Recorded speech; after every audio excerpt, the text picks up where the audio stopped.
You have to have a just cause. You have to have trusting teams. You have to have a worthy rival. You have to have a capacity for existential flexibility, and you have to have the courage to lead.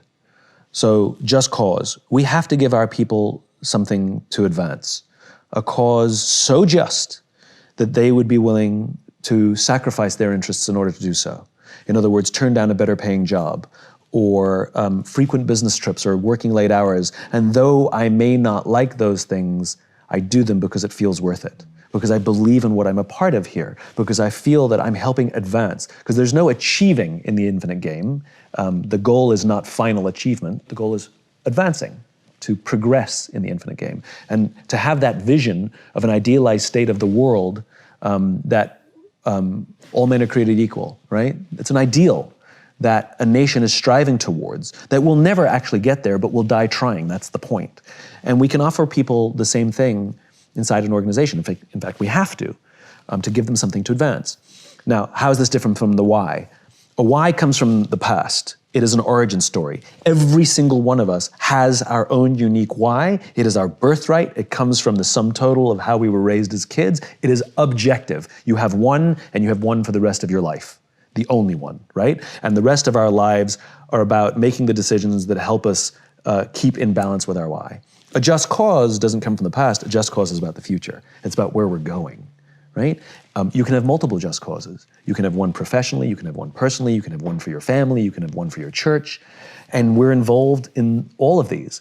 There's massive pressure put on people, especially young people, to, what's your vision? Well, we're not all Steve Jobs and Bill Gates. We're not all visionaries.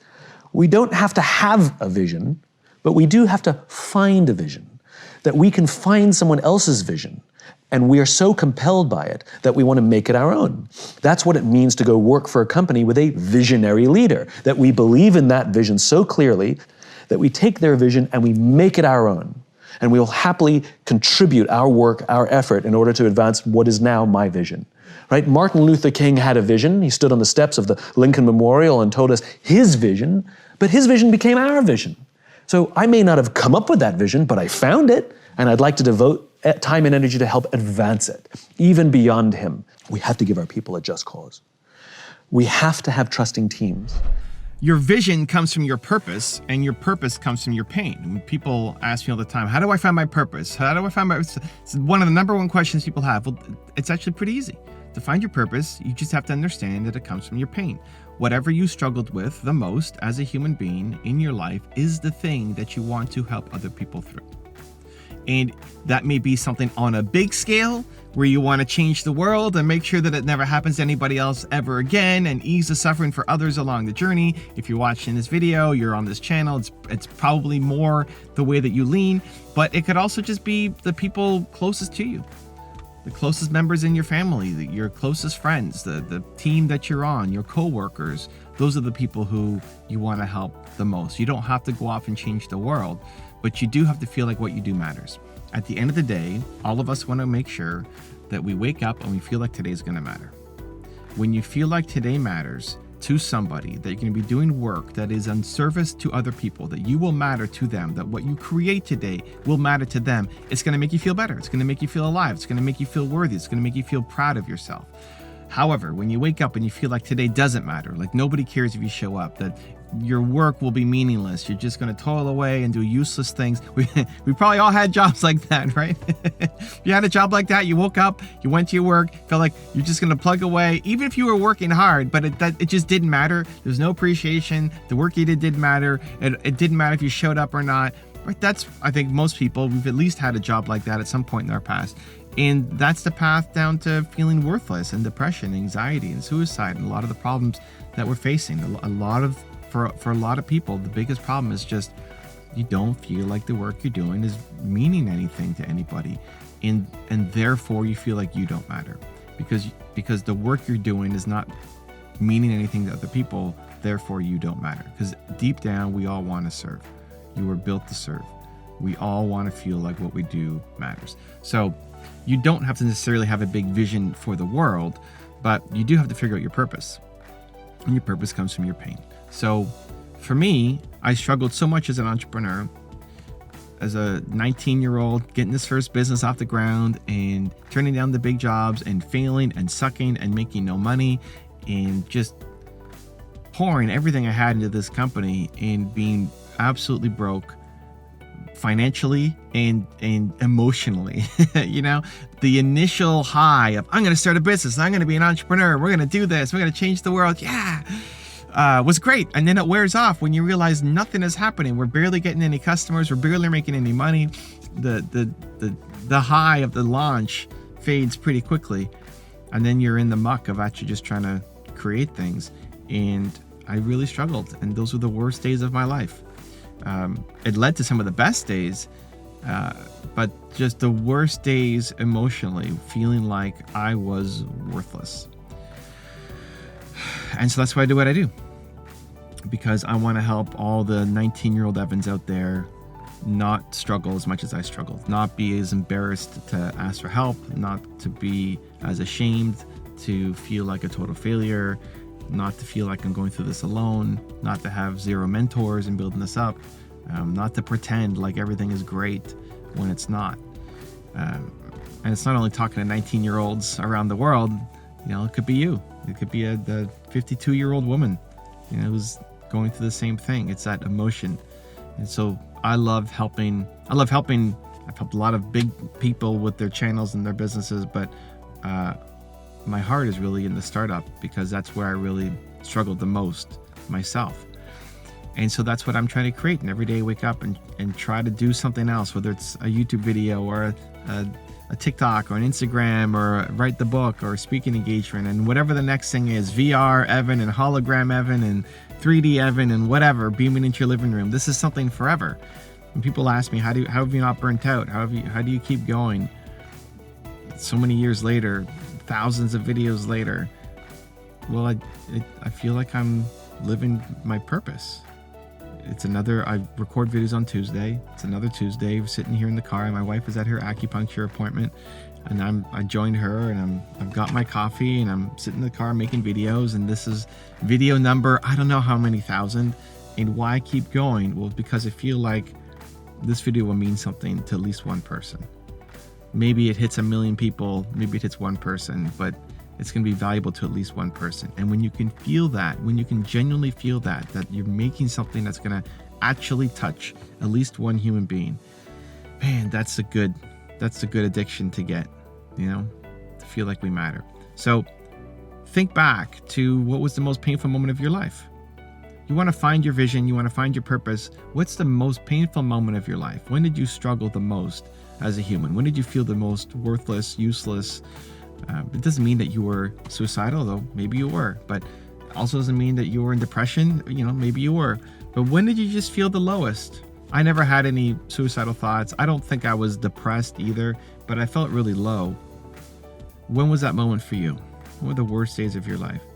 And your purpose is then to help other people who are struggling with that very same thing, because you've made it through. And it doesn't mean that you're done growing and learning. I'm still learning, I'm still growing. That's why I still watch videos and make videos, because I'm still learning, and that's great. You want to climb, you climb forever. You never want to stop progressing and stop climbing. That's the whole idea. You know, beyond the mountain there's more mountains. You want to climb forever, swim forever, play the game forever. There is no finish line. That's the best part of it. And every time you take another step, you reach back and you help somebody get to where you're at. And so you've learned a lot of lessons. If you think about who you used to be, go back to that moment where you were struggling the most, and that person, you know, for me, it's probably sitting at my business partner's dining room table, just frustrated, lost, tried everything, nothing's working. How am I here? Why did I say no to that job? Why did I say yes to this? Did I just throw away everything, my whole life? You know, it might be overly dramatic, but that's what was going through my mind. So that's what I was actually thinking. So what would I go back and tell that Evan? So for you, what was the most painful moment of your life? Imagine it, picture it, see yourself there. Who are you with? Where are you? You know, what's the setting around you? And imagine you can go back and talk to that person, younger you. You had 15 minutes with that person. What would you say? you could help that person. Right? You don't have to be Simon Sinek or Tony Robbins or Oprah Winfrey or whoever. You can go back and help younger you. You can give them some advice. And in fact, younger you would probably listen to you a lot more than they would listen to me or Simon Sinek or Tony Robbins, or Oprah Winfrey or whoever, because you've gone through it. They know who you are. They know that you understand them. And so they need your help. And that's what you create, whether it's making YouTube videos, whether it's some product or service that you end up selling, whether it's joining some other organization who has a similar vision that you're going to tie yourself to. But that's what you want to do. That will make your life meaningful. That will make you feel valuable. That will make you feel connected to the thing that you're waking up every day doing. And I think ultimately that's what makes people happy. And so your vision comes from your purpose comes from your pain. And if you felt like you're reaching back and touching younger you and helping make sure that other people don't have to struggle and suffer as much as you did, that's the secret. That's the answer. That's the path to fulfillment, happiness, money, and most importantly, feeling like you are proud of yourself and that you matter. Also, to make sure you're actually taking action after watching this video, I've designed a special free worksheet just for this video. The worksheet will highlight all of the lessons learned in this video, as well as pull out our 3 favorite learnings and quotes that will inspire you to actually do something. The worksheet will also give you space to write down what your key takeaways are and your specific plan of action to make sure you're getting results. If you want the worksheet designed specifically for this video, absolutely for free, there's a link in the description below. Go click on it and start building the momentum in your life and your business. I'll see you there. When are you at your best? I'm at my best when I'm around people who believe what I believe. I know it seems silly, but I try very, very hard to sort of stack the deck, to put myself in a position of strength. So for example, somebody asked me just yesterday, have you ever had sort of a bad, engagement? And I was thinking to myself, I'm like, not really, but it's not because I'm some sort of genius or anything like that. It's because I stack the deck. It's because I want to be there. I want to be around people who want me there. In other words, if I'm somebody's 10th choice, I'll probably turn it down. Whereas if I'm their first choice, they really want me there, and so I'm more likely to have a good engagement. They're supportive of me, I'm supportive of them, and so I'm at my best when I stack the deck, when I choose to be in an environment where my strengths are there. I spoke at an education summit for Microsoft. I also spoke at an education summit for Apple. At the education summit for Microsoft, I would say that 70% of the executives spent about 70% of their presentations talking about how to beat Apple. At the Apple Education Summit, 100% of the executives spent 100% of their presentations talking about how to help teachers teach and how to help students learn. One is playing this way, and one is playing that way. One is playing finite, and the other one is playing infinite. Guess which one gets frustrated. So at the end of my talk at Microsoft, they gave me a gift. They gave me the new Zune when it was a thing. And let me tell you, this thing was spectacular. It was the most elegant piece of technology I'd ever used. The user interface was incredible. The design was spectacular. I absolutely loved it. It was easy to use, and it was bright and gorgeous and fantastic. It didn't work on iTunes, which is a different problem, so I couldn't use it, but it was amazing. And elegant. My God, it was elegant. So I'm sitting in the back of a taxi with a very senior Apple executive, sort of employee number 12 kind of guy. And, I like to stir pots. So I turned to him, I said, Microsoft gave me their new Zune. And it is so much better than your iPod Touch. And he turned to me and he said, I have no doubt. Conversation over.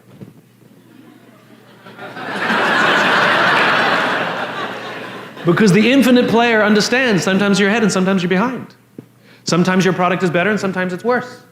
The goal isn't to be the best every day. The goal isn't to outdo your competition every day. That's a finite construction. If I had said to Microsoft, I've got the new iPod Touch and it's so much better than your Zoom, they would have said, can we see it? What does it do? React, react, react, react. Finite players play to beat the people around them. Infinite players play to be better than themselves. To wake up every single day and say, how can we make our company a better version of itself today than it was yesterday? How can we create a product this week that's better than the product we created last week? We also have to play the infinite game. It's not about being ranked number one. It's not about having more followers on Twitter than your friends. It's not about outdoing anyone. It's about how to outdo yourself. It's not about selling more books or getting more TED views than somebody else. It's about how to make sure that the work that you're producing is better than the work you produced before. You are your competition. And that is what ensures you stay in the game the longest. And that is what ensures you find joy. Because the joy comes not from comparison, but from advancement. Every decision we make in our lives as individuals or as organizations is a piece of communication. It's our way of saying something about who we are and what we believe. This is why authenticity matters. This is why you have to say and do the things you actually believe, because the things you say and do are symbols of who you are. And we look for those symbols so we can find people who believe what we believe. Our very survival depends on it. So if you're putting out false symbols, you will attract people to those symbols, but you won't be able to form trust with them. This is what Tiger Woods did to us. He lied. He lied. He told us what he thought we wanted to hear. And it was great, and we were drawn to it. And all of us who kind of liked that idea of the sort of the good guy, were drawn to it, until we found out it was a lie. He could have been the bad boy of golf. He could have had all the same endorsements and had a fantastic career and still been hailed as one of the great athletes of our day. But he didn't. He chose to lie. Good luck forming trust again, Tiger. We don't believe you. We don't trust you. The goal of putting something out there, if you say what you believe and you do what you believe, you will attract people who believe what you believe.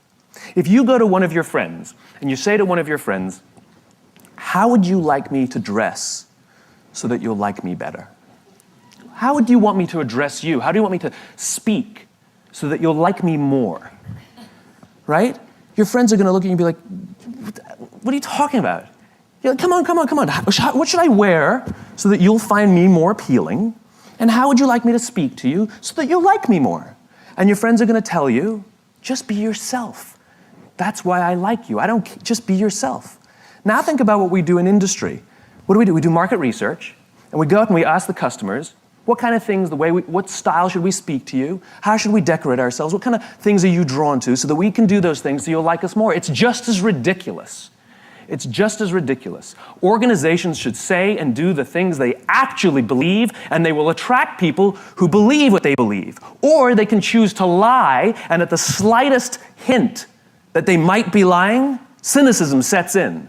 And people start saying, I'm not sure I can trust these guys because there's not a lot of consistency in all the things they say and do, which means they can't have a very strong belief set or they're lying to me. And we call them inauthentic. The entire process of asking other people who we should be is inauthentic. That's hilarious to me. All these positioning studies we do are inherent. We're going to do a study to find out from people so we can be more authentic. That's hilarious. Say and do what you actually believe, and the symbols you put out there, the things you say and the things you do, those red hats are ways that people can find you. What you have the ability to do as designers is create those symbols and allow people to use those things to say something about who they are.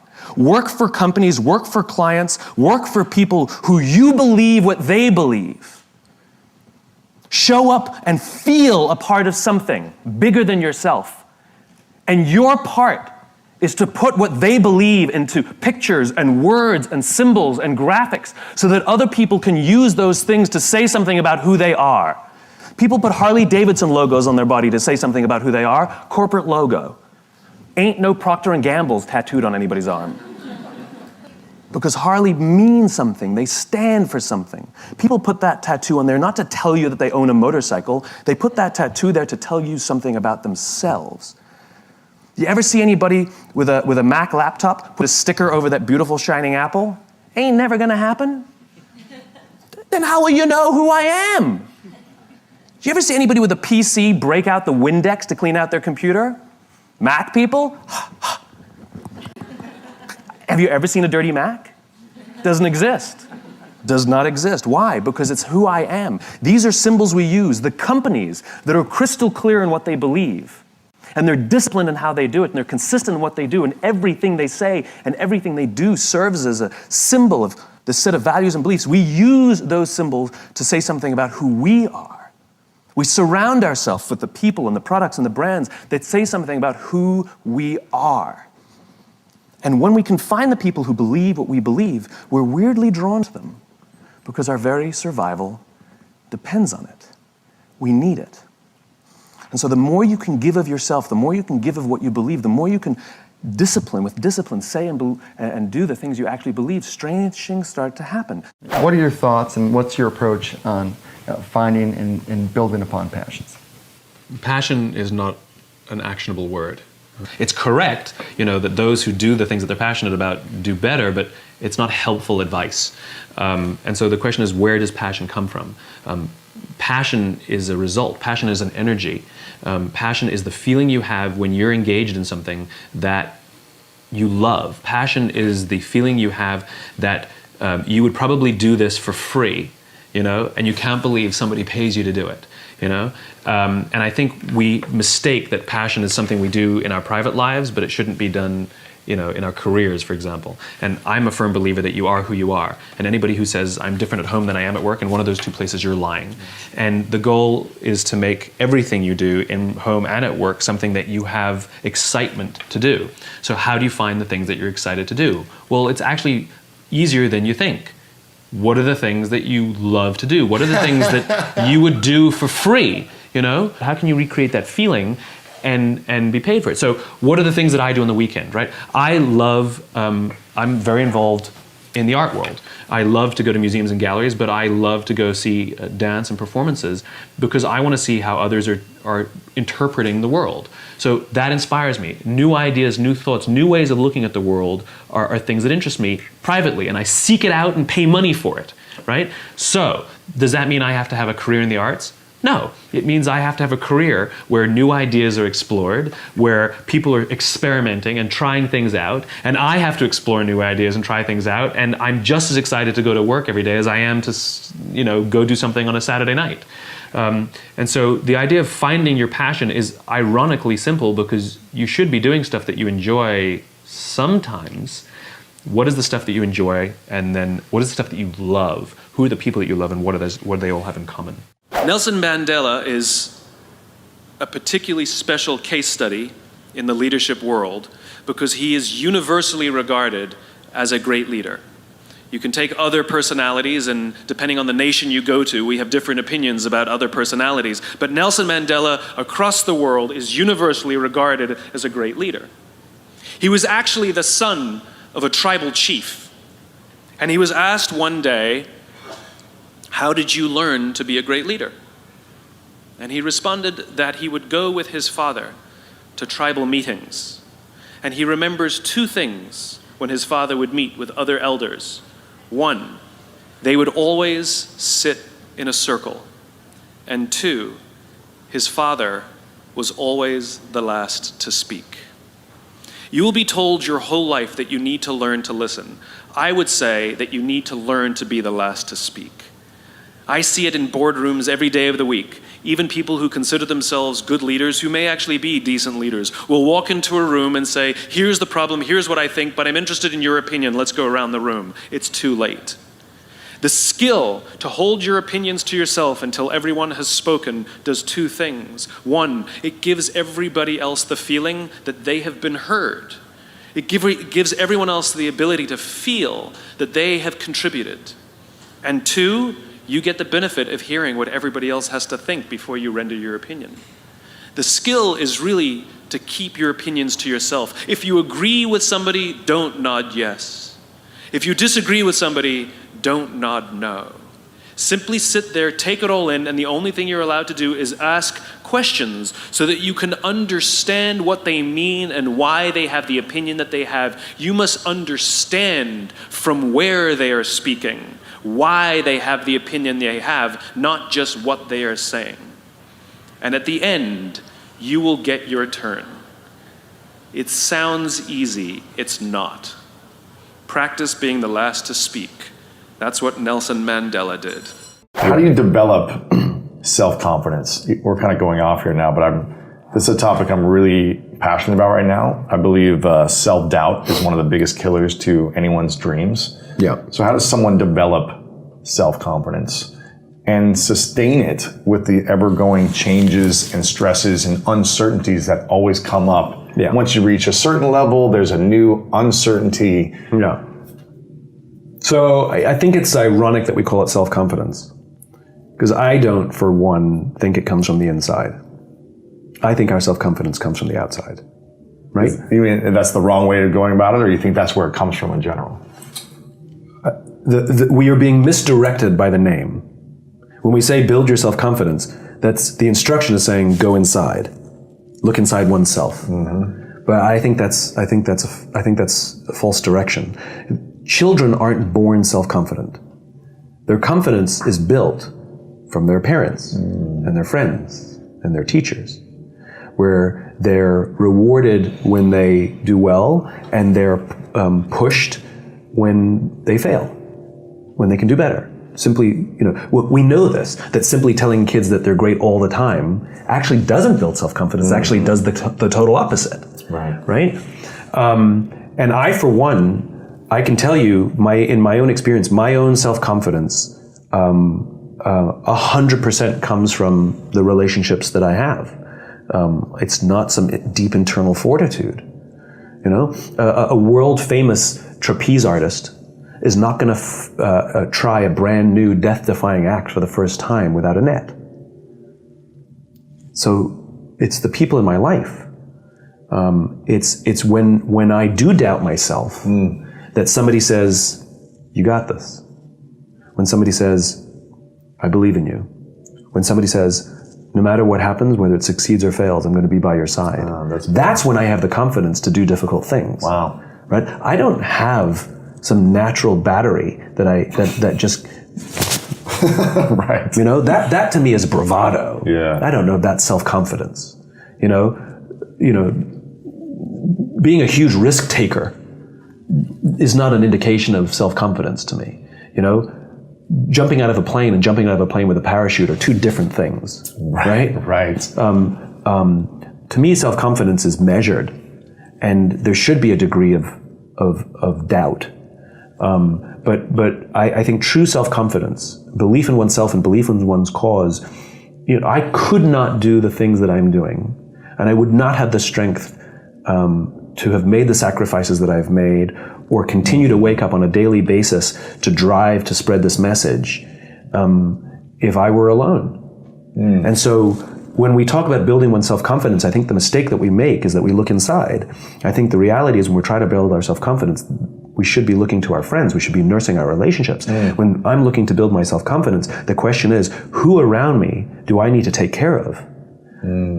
The way we build our self-confidence is by helping somebody else build theirs. Right. It's an act of, we will build our confidence with an act of service. What are your thoughts around courage? How do people get the courage to play the long game? It's not the long game, it's the infinite game.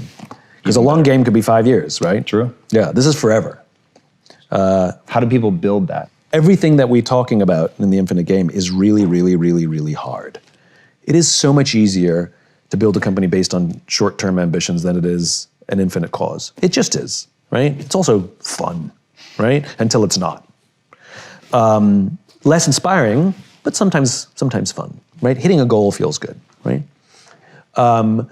It's much easier to just hire and fire people frequently, hire fast, fire fast, as to hiring slowly and firing slowly because we try and take care of our people as best we can.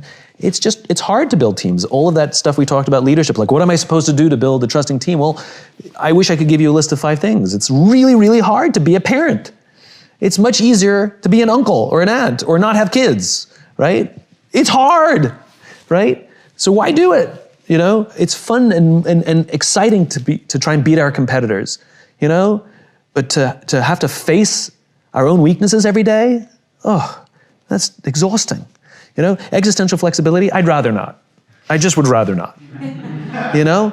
So the reason this takes courage to completely change our mindset, A, about the game that we're actually players in, and how we want to approach these things, and do we want to shift our mindset in our organizations to prepare for the infinite game, to be organized for the infinite game, it takes courage because we're going to be swimming upstream in a world that is very finite driven. You know, the pressures on us are overwhelming from Wall Street or our own egos or from internal incentive structures or our bosses, whatever it is. The pressures are overwhelming for us to play the finite game. And so how do you stand up to massive external pressure? Courage. And courage is something that comes from relationships. You know, it's external. A world-famous trapeze artist would never attempt a brand new death-defying act for the first time without a net. They would never do it. So why do we think that we could do something difficult without external support too? I've had the opportunity to meet real heroes, people who've risked their lives to save the lives of others with the belief that they were going to die, and they didn't. And when asked, why did you do it? They all say something similar, which is they would have done it for me. It's external. And so we have to take the time to foster and take care of people around us, to nurture our relationships, because when we're going to be doing something difficult, when we're going to be swimming upstream, when we're going to be innovating and doing something different, there are days we're going to doubt ourselves. There are days we're going to get knocked in our ass. There are days that storms are going to rise, and we have to have people who say, I got your back. You need to do this. We need you. The world needs this. Keep going. I believe in you, you know? And so courage comes from not only our willingness to do that for others, but then their willingness to do it for us. And if we commit ourselves to a just cause and we're willing to do those things, then, you know, the great thing is we take a lot of people with us and change the world for the better. And isn't that sort of the point of an infinite life? To leave this world in better shape than we found it, to leave the companies that we work for in better shape than when we started, to leave our families stronger and better capable than they can do without us. You know, isn't that what it means to live an infinite life? That we can literally live on beyond our own lives. We take accountability away from people and we don't even realize it. Yeah. So we're actually destroying people's confidence or ability to make decisions because we keep answering their questions or making decisions for them. I had a boss many years ago, one of the best leaders I ever had, Peter Intamaggio, and he wouldn't answer a single question I asked. It drove me absolutely nuts. Hey, Peter, you know, what should I do? Well, what do you think we should do? Well, I think we should do this. He goes, well, you should give that a try then. You know? Or he would just ask me questions. He goes, well, have you considered this? I went, no. He goes, well, maybe think about that, you know? But he would never tell me the answer. He'd always tell me the parameters. What he taught me was self-reliance. It was the most valuable lesson I probably ever learned. Very often, you know, somebody will come and say, you know, should we go with blue or green? I'll go with green. Well, we just answered the question. We'll say, go with the one you think we should go with. Well, what should we do here? Make the decision that you think is the right decision to make. You know? And then let them make the decision. And when we give people accountability, the amazing thing is they rise to it. Yeah. But we keep taking the accountability because we keep answering all the questions. So there's a very easy lesson for everyone here is stop replying to all the emails that you're getting while you're away, right? Like, I know what happens, you know, in every break or right now, you know, there's an email that says, you know, should we go with this one or that one? And you're replying. And in every break, you're going to reply to all your emails and tell people your opinion of what you think they should do. Versus saying, I'm going away for a few days for this conference so I can learn to be a better leader. Hold down the fort while I'm away. If there's an emergency, figure it out, you know? Or only call me if you absolutely do not know the answer. Have to. And stop replying to all the emails, and they now have to work. You're giving away responsibility. One of the reasons they don't take responsibility is because they don't give it to them. Heck, man, I've disagreed with my own ideas. You know, I've been pig-headed and dogmatic about this is the way we got to go, and everybody is wonderful and then 10 years later, you're kind of like falls apart, and they're just like, okay. Yeah, I kind of screwed the pooch on that one. Yeah. But I take accountability. Yeah. You know, or we find in the middle, somebody goes, hey, if we do this, we can probably be more successful, and we pivot. There has to be, at the decision-making ranks, there has to be a humility that the ideas don't always have to come from me. Right. Bob Gaylor, the 5th Chief Master Sergeant of the Air Force, has the best definition of humility I've ever heard. He said, don't confuse humility with meekness. Humility is being open to the ideas of others. So, it's not about like, oh, shucks. That's not humility. You and I know some remarkable leaders, people of great power and authority, and they have huge egos. Yes. They know they're good, and they don't mind talking about how good they are. But when somebody says, hey, I got an idea, they lean in like they're little kids. They go, let's hear it. I'm looking at some of the photographs on your wall, and some of the folks that I know here, they have an insatiable curiosity for ideas, and even though they're unbelievably accomplished, if you have something to share with them, they want to talk about it. Yeah. They want to hear about it. That's humility to me. So it's not this, it's not me, it's, Right. Self-confidence is a good thing. Thinking you're better than everyone else, that's unhealthy. Ooh, that's good. Yeah. Thinking you're good is healthy. Thinking you're better than others is unhealthy. One thing, make them work together. Shared incentives is also a part of the thing. Usually all we do is give individual incentives, which means we're only incentivizing behavior to work individually. And by the way, incentives don't always have to be financial. It can be just recognition and reward. Catch people doing things right. So when you see people helping each other and sharing, call it out publicly. Compliment publicly, criticize privately in front of the rest of the team. Give people promotions when there's a behavior that you want to promote, like teaming. But also ask people to solve problems together and thank them together. And if one person comes to you and complains, I'm doing all the work, you say, well, why don't you find out maybe they're struggling, maybe they're we have to push back. And also, I think the most important thing is leading by example. Asking for help. When the leader acts like they know everything and they have all the answers, then all it's doing is telling everybody else, you better know everything and have all the answers because that's how you're going to get ahead here. And so I think one of the most difficult things for anybody in a leadership position to get comfortable with is saying, I don't know, or I need help, or can somebody help me, or can you do this with me? I love teaming with folks on my team. It doesn't matter what the rank structure is, bring in someone junior, let's work together. Even if all they're doing is poking holes, do you think this is good? No, I think it can be better. Okay, let me try again. So I think demonstrating the behavior that we want is a big part of it. There are 5 practices in order to lead with an infinite mindset. You have to have a just cause. You have to have trusting teams. You have to have a worthy rival. You have to have a capacity for existential flexibility, and you have to have the courage to lead. So just cause. We have to give our people something to advance. A cause so just that they would be willing to sacrifice their interests in order to do so. In other words, turn down a better paying job, or frequent business trips, or working late hours. And though I may not like those things, I do them because it feels worth it. Because I believe in what I'm a part of here, because I feel that I'm helping advance. Because there's no achieving in the infinite game.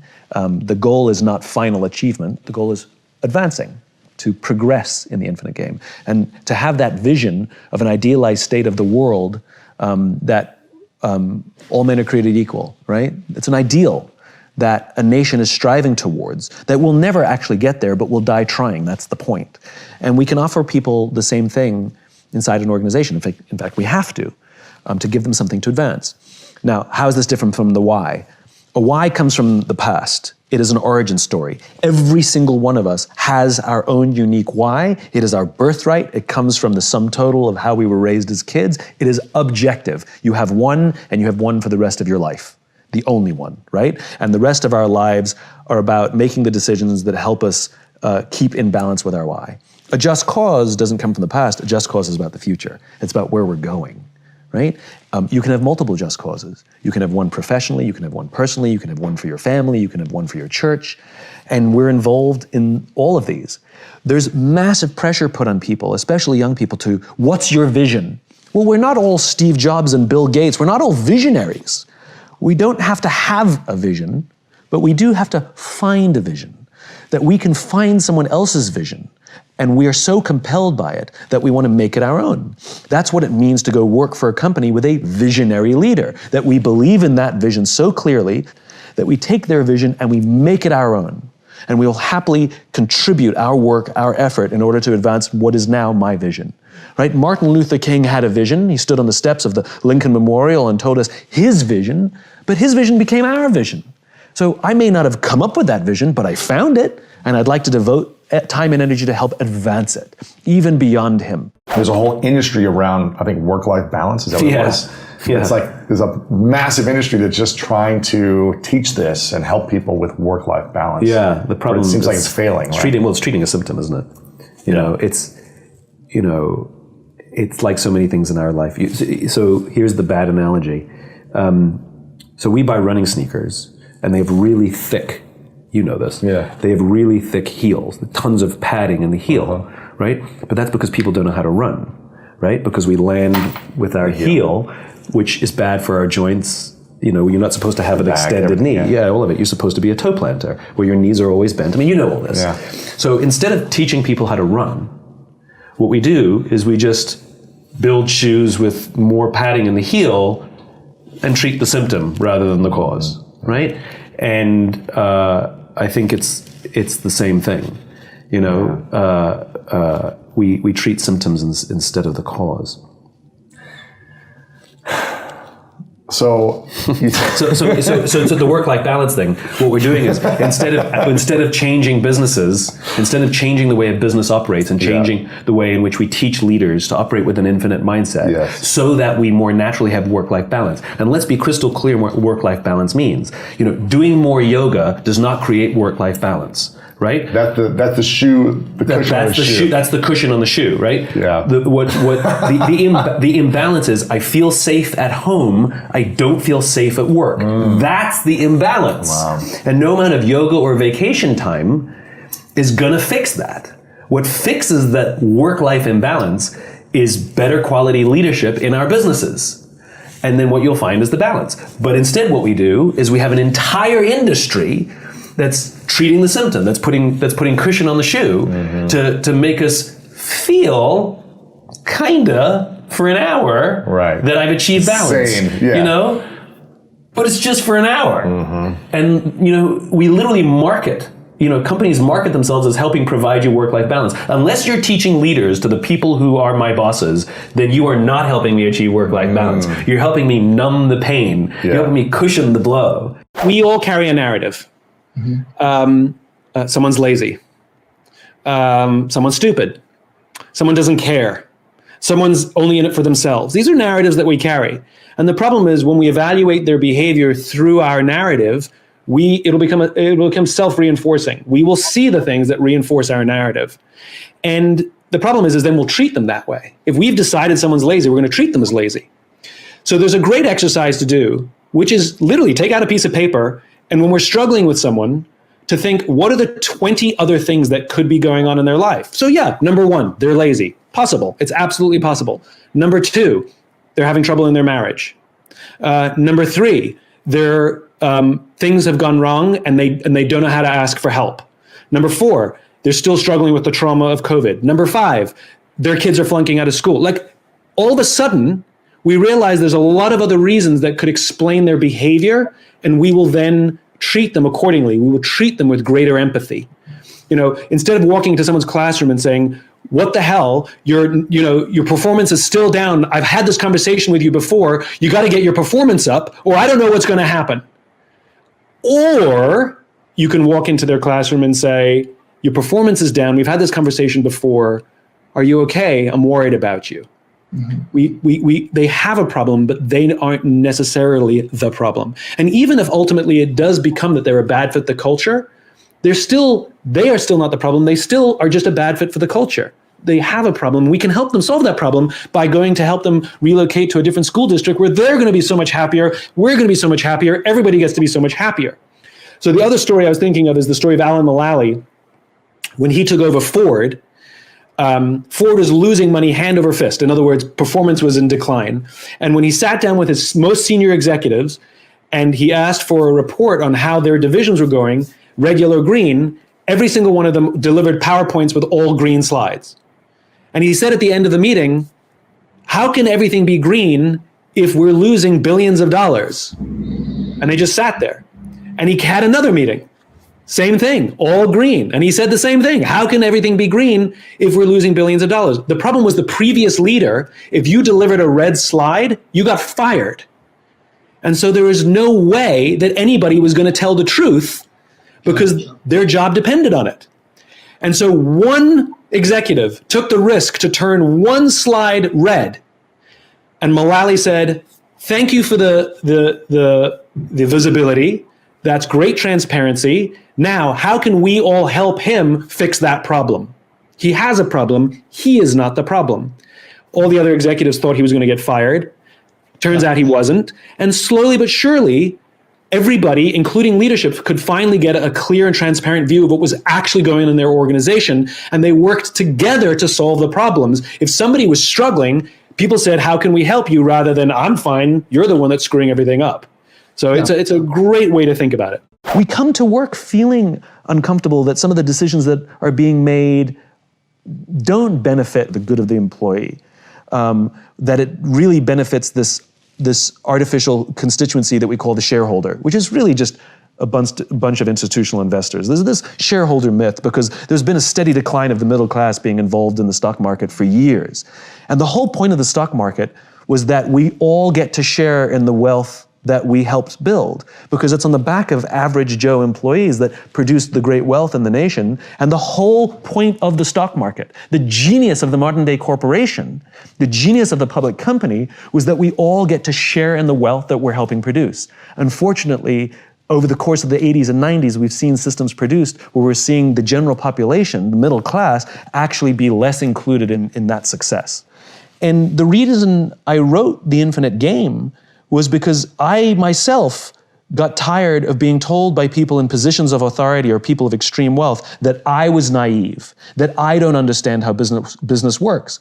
And for many years, I believed them. I thought, maybe I am the dumb one, right? We all kind of feel that because they have the power, they have the authority, they have the money, they know more than we do, but we still go to work and feel uncomfortable. And it turns out that that discomfort, that gut feeling that says that there's something wrong here, turns out that the majority actually knows something. And to me, this is a world is flat moment, that the people who've learned to game the system, that this discomfort that we feel, we actually are right. Like, they actually don't understand the game they're in. Business is an infinite game, and when you play with a finite mindset, lots of people suffer, including the companies that they themselves are trying to build. That's the great irony. The great irony is the way you build great companies is with an infinite mindset. The way you build great companies is by prioritizing people before profit. The way you build great companies is will before resources. Both things important, but there has to be this general leaning where we can feel. When we come to work and feel like we're part of something bigger than ourselves, where we feel that our work and our effort is worth more than simply the money we make. We are designed to take care of each other. As social animals, it is in our biology that we will take care of each other. This is why it feels so good when somebody does something really nice for us with no expectation of anything in return. We've all had the experience where somebody does something nice and you're like, oh my God, thank you. And then they put their hand out, you're like, oh, it kind of like ruins the whole experience, Completely, right? absolutely. It ruins it. But when they just do it and they're like, no, and you're like, please, and you're like, no, it's my pleasure. Yes. You know, not only does our esteem for them go up, but it feels good. Yeah. Likewise, it feels good when we do something for someone else with no expectation of anything in return. When we give our time and our energy, money actually doesn't work, believe it or not. Like if I told you I gave $500 to charity this morning, you'd be like, okay. That's great, Simon. But if I told you that last weekend I gave up my Saturday and went to painted schools in the inner city, you'd be like, nice, that's really awesome. Yes. Right? Now the value of my labor was worth a lot less than $500. And that's the point, right? That's the point, which is we are designed to take care of each other. And there's a chemical called oxytocin, which is the chemical responsible for our feelings of love and friendship and trust. When you look at somebody you adore and you go like this, that's oxytocin. When somebody touches you and says, oh my God, it's so good to see you. Touch creates oxytocin. Yeah. So good to see you. Yes. You know, it actually makes us feel closer to each other. Yes. You know, when oxytocin is released in our bodies, not only does it make us feel good, not only does it boost our immune systems, But the more oxytocin we have in our bodies, it actually makes us more generous because the human body is trying to get us to look after each other. And it gets even better than that. The person who does the act of generosity, giving of time or energy without expectation of anything in return, they get a shot of oxytocin. The person on the receiving end gets a shot of oxytocin. And even witnessing an act of generosity or kindness releases oxytocin. It feels good to see somebody do something nice. And the more oxytocin we have in our bodies, as I said, means we're more likely to do something nice for somebody. This is the biology of pay it forwards. It's the human body's desperate attempt to get us to look after each other. And so when we create environments where we allow that to flow, it does naturally. It just takes care of itself. It's just biology. When we create environments where we restrict that, it actually does the opposite. It releases a chemical called cortisol, which is the feeling of stress and anxiety. Cortisol actually inhibits oxytocin, which means if we work in a poorly led organization, not only do we have high stress, but it actually inhibits empathy. In other words, I'm less likely to even want to care about somebody because of the poor leadership and the poor environment that's been provided for me to work in.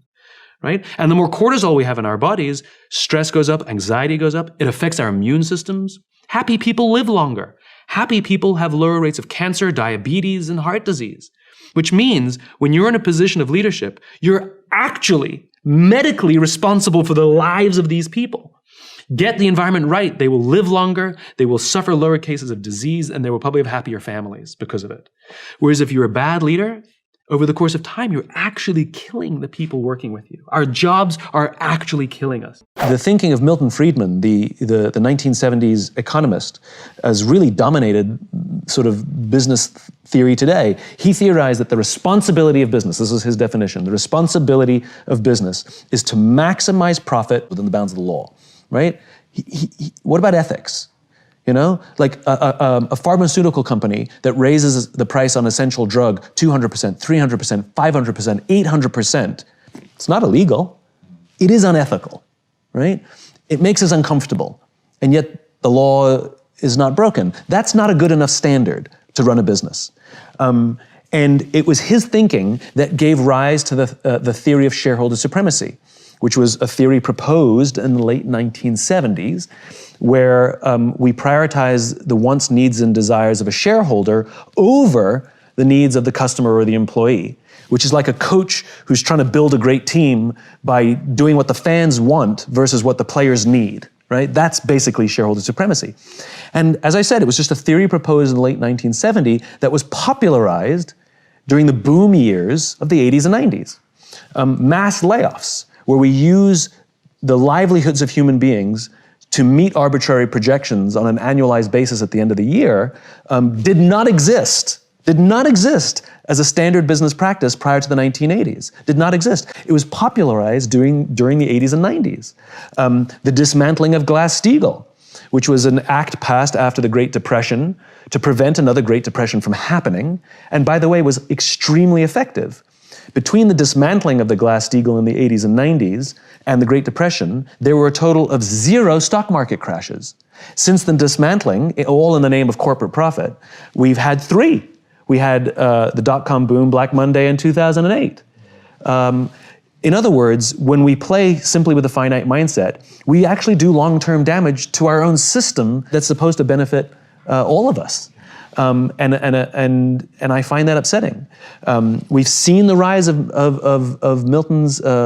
Friedman's thinking, rather. And like I said, his theories dominate business today. And we feel it. Not only have we had those stock market crashes, but anybody who goes to work today, there's a general feeling of unease, especially if you work for a company that embraces annual or even quarterly layoffs to meet arbitrary projections. Keep in mind, a lot of the companies that employ mass layoffs are profitable, just not as profitable as they would like. It's not like they're losing money and they had to do this to save the sinking ship. That's something completely different. These are highly profitable companies that missed a projection, and so they laid people off so they could meet that projection. There's something fundamentally wrong with that. And we know it because we feel it at work. We see this decline of trust. We are not loyal to our companies anymore. Why would we be? They're not loyal to us. And leaders set the tone. So when companies are loyal to us, we will give loyalty back to them. When they're not loyal to us, why would we be loyal to them? I'm tired of of CEOs telling me that, millennials these days don't stick around very long. Well, why would they if you don't offer them any kind of loyalty back? And it's not for the people to prove to you that they're loyal, it's the other way around. We make time for the things that matter to us. Yeah. And of course I have regrets, but regrets is not, I wouldn't use the word regret. Of course there are things that I missed. But I made a choice, and I'm very happy with that choice, and I stand by that choice, because not only have I had the opportunity, the amazing experience to spread this message and see it actually grow and be bigger than me, but I've had the opportunity to live an absolutely surreal life because of it. My life profoundly changed course, and I can't. It's not fair to compare those things. They're not equals. Everybody with straight hair wants curly hair, and everybody with curly wants straight hair. Brunette wants to be blonde. Yeah, I mean, I know people who have the stability in the home life and the families, and look at my life and be like, oh my God, I wish I had that. And you look at my life and I'm bouncing all around, and I mean, the answer is I'm really grateful for the life that I live. So no, regret is not the word that I would use. But there was a price and a cost. But there's a price and a cost that I took willingly. There are two currencies in the infinite game: will and resources. Resources is money. You need money to stay in the game, but you need the will of the people as well. And the problem is that when we organize to win, that means the score is more important than the inspiration or motivation that people have to give their blood, sweat, and tears. And when we prioritize resources before will, that's a problem. I've never met a CEO that doesn't believe their people are important. The problem is where on the priority list. You've been to any number of presentations where they put their priorities on the wall. Number 1, growth. Number 2, shareholder value. Number 3, our customer. Number 4, our employees. There it is. See, I do care about our people. And the reality is, as social animals, we want to work for, and we're willing to give our blood, sweat, and tears to leaders who understand that the balance of those two essential currencies, the balance of those two things is will has to come before resources. And that doesn't mean 90-10. When I talk about putting people before profit, people freak out, which is ridiculous. You need fuel for the car to go. Money is fuel for the organization, of course. Even if there's a leaning, it's 51-49, there has to be a slight leaning towards people, because there will always be decisions that a company has to make in which those two cannot both be supplied, and one will have to be sacrificed. The question is, which will you always prioritize? Let me give you a hypothetical example to make my point. 2 CEOs. The first CEO says, our number 1 priority is growth. And of course our people are important, because if we take care of our people, we will meet and exceed our financial goals. The second CEO says, our number 1 priority is our people. And if we take care of our people, we will always meet and exceed our financial goals. Which one would you rather work for? I don't want to prioritize. I mean, it's obvious, right? It's obvious. So this is what it means to prioritize will over resources. It has, of course, money matters, but the people matter more. Working at a hard job, working for a bad boss, can sometimes be one of the greatest educations ever. So the question is, can you change your mindset? Instead of waking up in the morning going, oh, I can't do this again, but rather view it as university. You're getting a master's degree in leadership, and you might be learning everything how not to do things. And to wake up in the morning and be like, what am I going to learn today? Early on in my career, I had a really bad boss who believed that she could get the most out of us by berating us. And she told me once that I had one of my reviews, and she said, you have no talent. And I was like, nothing? And she was like, nothing. This was her way of, I guess, motivating me. But I had such a good attitude about it for a couple of reasons. One, because I knew what I was up against every day, and instead of taking it personally, I viewed it as my education of how not to lead. And I literally would file this stuff all away and use it someday. I get to use it now. And also, misery loves company. I had a fantastic relationship with my team. We looked after each other because we all had this oppressive boss. We would compare the advice that we got in our little career building sessions, and we took care of each other. And so we had a responsibility to each other, and that's where we cut our teeth on being leaders. And it actually made the job wonderful. Yes, there were days that were oppressive. Yes, there were days that I hated. Yes, there were days that I wanted to pull my hair out and just quit. But it's because of the team that I had, and we looked after each other, and the mindset of learning every day that I made the most of it. So I think mindset is a huge part of actually getting some joy out of a difficult job. This is the practice of empathy. That if we're struggling to communicate to someone, if we're struggling to help someone be at their natural best, I'm tired of people saying to me, how do I get the best out of my people? Really? That's what you want? They're like a towel, you just wring them. How can I get the most out of them? No, how do I help my people be at their natural best? Right? We're not asking these questions. We are not practicing empathy. We have to start by practicing empathy and relate to what they may be going through. And it will profoundly change the decisions we make. It will profoundly change the way we see the world. If you want another amazing Simon Sinek clip, check out the video right there next to me. I think you'll love it. Continue to believe, and I'll see you there. I wake up every morning.